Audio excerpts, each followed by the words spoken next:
Today we're back in downtown New York City, and we've spoken about the chances of Rachel Alexandra, the wonderful filly that's joining the Colts in the Preakness. And today we're with John Roselli, who apparently is outside of Belmont Park in Queens, New York. Can you read me, John? Can you read me? Hi, this is John Roselli of Thoroughfan, coming to you from just outside of Belmont Park. Okay, good to have you aboard, John. You've made Rachel Alexandra your second choice in the 2009 Preakness. Tell me, which are the colts that are going to give her a handful in this event? The 2, 3, 4 finishers of the Derby. I think these are the horses with the best chance to win.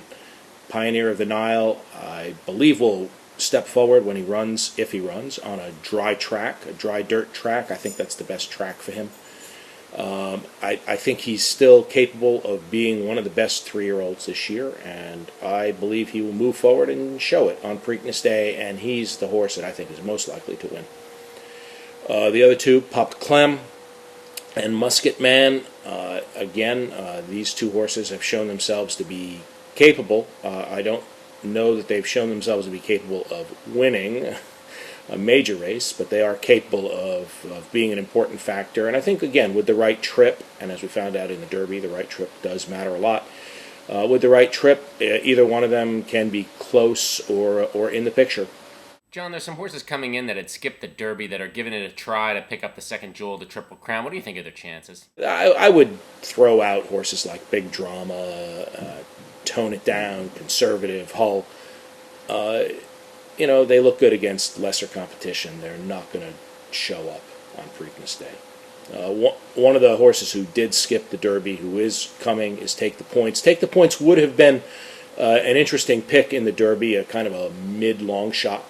I think who would have been in with a chance if he'd actually gone, and I think there's some outside hope that he could run well here and even win, but he's the only one of the new shooters that I would take a look at. John, there's a horse we haven't talked about yet. Anybody come to mind? I forgot to mention the Derby winner. And I am on the hook with the Derby winner. That's Mind That Bird. Look, I don't think it's realistic to think he can win the Preakness. He's got a big red bullseye on his backside or on his front side. I don't know what direction he'll be coming from. He's not going to get away with a rail skimming trip. Being an anonymous horse and slipping through. Maybe he has moved forward. Maybe he's capable of being competitive at this level. I doubt it. Prove me wrong. But to think that this horse is going to get the same set of circumstances in the Golden Trip is wishful thinking again. I would say, in my opinion, it's wishful thinking. So, hey, it's a great thing for racing, and if he wins, it's an even greater thing. But I'm just not a believer.